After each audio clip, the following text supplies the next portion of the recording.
Today's talk is called The Ascension Process. First, I want to thank Sunshine for a wonderful platform chairman job. And Jack, what a pleasure to hear you sing always. And it's wonderful to see those of you sitting in cars watching this procedure.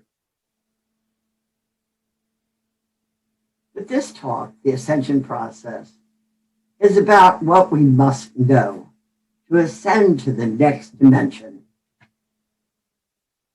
The key to the ascension process is knowledge. We must know the truth. But that is, we must know nothing but the truth, and especially about the real nature of God and man. Why? Because whatever we believe about God decides which world we live in and what we experience. Let's use the modern analogy of a skyscraper. Your knowledge makes the difference between where you live, in the basement or the penthouse.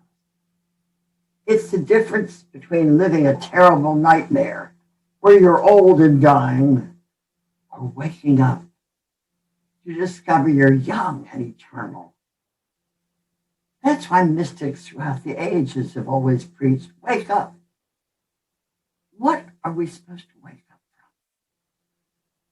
False beliefs, from being asleep to the truth, but to wake up to the real, the true, and the beautiful. Now, a lot of people have studied metaphysics for years. Metaphysics is the study of the dimension above the physical world, the mental world. This is the world where thinking is the king. But above the mental is yet a higher world, the spiritual world, which most of us have certainly not yet reached in its fullness.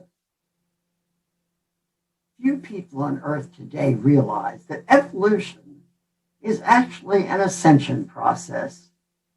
It's the journey from the basement to the penthouse. It is a rising of consciousness, of seeing more and more truth as we go up the stairs, reaching higher and higher. It means decoding symbols and finding their real meaning.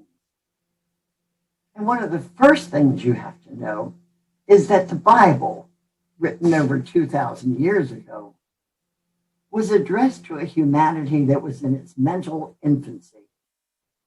So it had to use stories and symbols so the mental children of Israel would at least get some primitive expression of the actual truth. But it had to be wrapped in symbols until the race was old enough to understand what it really meant. It's kind of like telling children that babies are delivered by storks until they can understand the reality. So whenever the Bible tried to explain anything, it used simple analogies familiar to desert tribes. To explain the ascension process, for example, it used mountaintops always. So the most important experiences Moses and Jesus had all happened on mountaintops, including the transfiguration and the ascension. The writer knew that humanity would eventually grow up mentally and understand what this really meant. Today, we realize the deeper meaning. What ascended was Moses and then Jesus' consciousness, their understanding, their awareness, their vision. The mountain peak symbolized how far they could see above the false world. The modern analogy, of course, is how much farther you can see from the penthouse than from the basement. And seeing is knowing. On planet Earth today, there are people who occupy all three levels: physical, mental, and spiritual. The majority, unfortunately, still live on the lowest level. That's why the experiences of each nation and each individual are so different. It's why people living on the lowest levels are unable to understand people who are speaking from the dimensions high above them.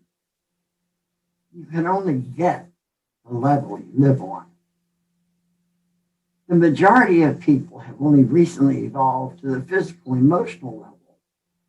And that's why they're governed so totally by their five senses, their emotions and bodily drives. It explains the prevalence of violence and hatred.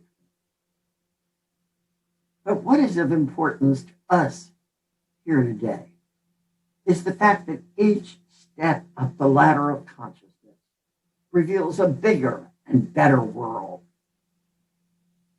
So, how do we go up higher? And why do we even want to? Well, it's obvious that a person in the penthouse can see a lot more than the one who lives in the basement. And the more you can see, the more you understand. That's why the great prophets in ancient times were called seers. That's S-E-E-R-S. They could see farther than their contemporaries. Now, if the floor you live on defines your point of view and your world, what determines the floor you live on?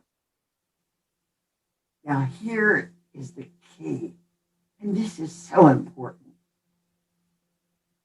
What you believe determines where you live. False beliefs confine you to the basement level. And that's why Jesus said, "Ye shall know the truth, and the truth shall set ye free." He didn't say when you know the truth and the lies, just the truth and nothing but the truth. When almost everybody in the world believed it was flat, people were afraid to travel because they'd fall off. The result was exactly the same as if the world was flat.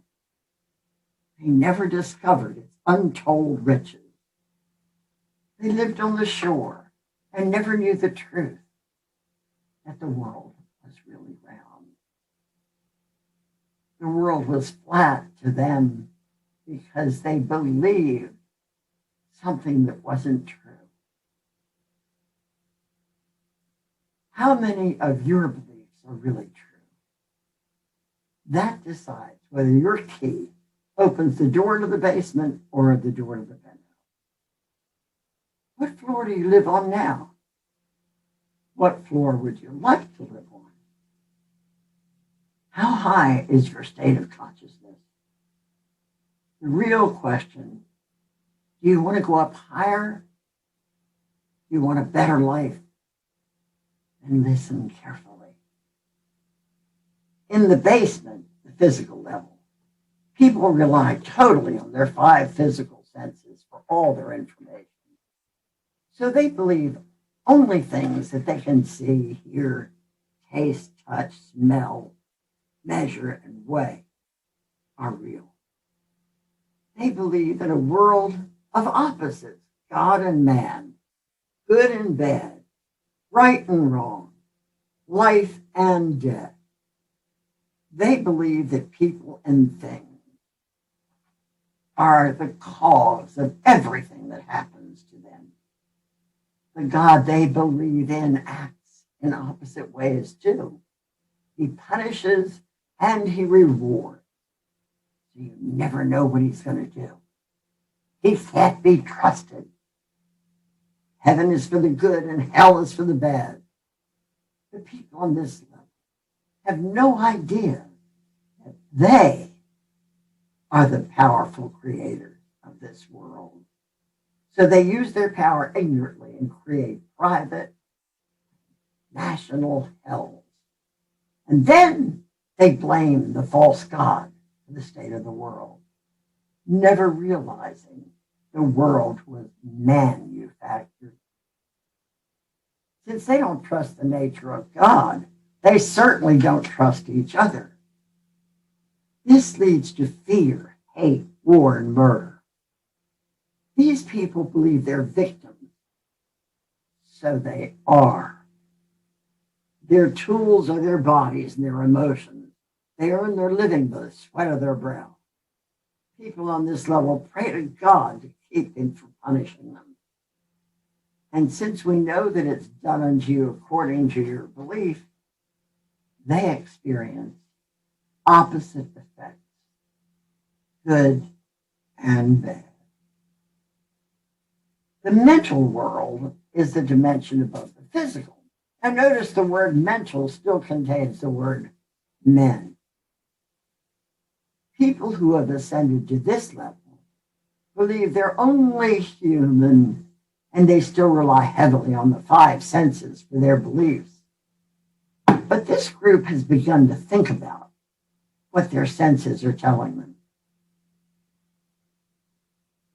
Some who have climbed to higher floors have even begun to realize that thoughts create their reality. They've discovered that thoughts are things. So they consciously try to think good thoughts and avoid bad ones. The mental world is the world Genesis 2 described. This is a level of knowledge on the mental level. This story starts with Adam and Eve living happily in paradise. In the midst of this garden, there are two trees.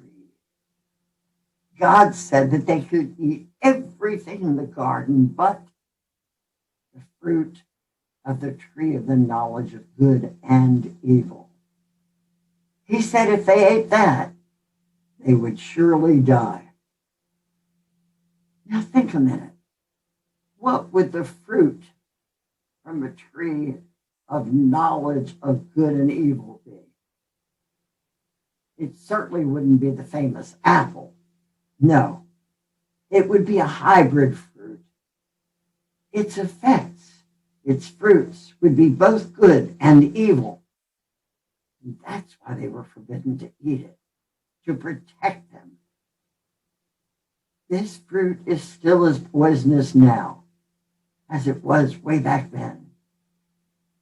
By having eat the fatal fruit, they showed that anyone who internalizes, believes, swallows both good and evil ideas or beliefs would externalize or have the fruits or effects of both good and evil. So when Eve swallowed two ideas, she started two effects. And this was the end of paradise and the beginning of evil and death. But that story suggests what we must believe to regain paradise. Suppose the tree only produced the knowledge of good. And the really good news is that the tree of life still stands in the center of the garden, waiting for us to eat just one fruit, one effect, life, good, not life and death, not good and evil, not heaven and hell, just life, the good effect. Many of us have forgotten, or perhaps never realized, that there's a higher world above the mental world. And this is the real world, the spiritual world, the fifth dimension, some call it. Others called it the kingdom of heaven. Here, one is king. This is the world described in Genesis 1, not Genesis 2. This is the world that God created, not the one man ruined. The writer wanted to emphasize this main idea about God's creations in chapter 1, Genesis 1, To do this, he had God repeat not once, but 6 times. And God saw that it was good. 6 times that was said in just 31 verses. And the 7th time, he had God say that all his creations were very good. That included God created man in his own image. In the image of God, he created him. People who have attained the penthouse vision have realized one simple but great truth. They know that light produces light. They finally realize that since God created man in his own image and likeness, we have always been divine, never human. That's just our costume we wear in this world, the world of duality. So there's one great truth. The Bible told us the very word God's gospel means good news. Notice good news, not good and bad news. No world of opposites. Only one world, the true world, the good world. We think how dumb people were to ever believe the world was flat. But someday people will look back on us and they'll wonder how we could have ever been dumb enough to believe the world was good and evil. Jesus showed us the truth. He rose from the dead beliefs that crucify us. And he ascended, showing us the truth. We are the immortal divine Christ. We are not of this world, the world of duality with its good and evil, wars and peace, poverty and wealth. We are the divine creators of the one true world, the world of all good. And just like Jesus, we too will ultimately ascend because each one of us has the same divine nature as he did. This is the world of unity. This is why we affirm in churches around the world there is only one presence and one power in the universe and in my life, God, the good omnipotent. Not 2 powers, 1. How many of us get it? The sooner we know the truth, the sooner the truth will set us free from all this limitation. The expression, it's all good, is the truth. But the world of appearances looks so real. Just like the world looks flat when you're not flying above it. So rise above duality. Welcome to the age of Aquarius and the Ascension. Onward to the stars.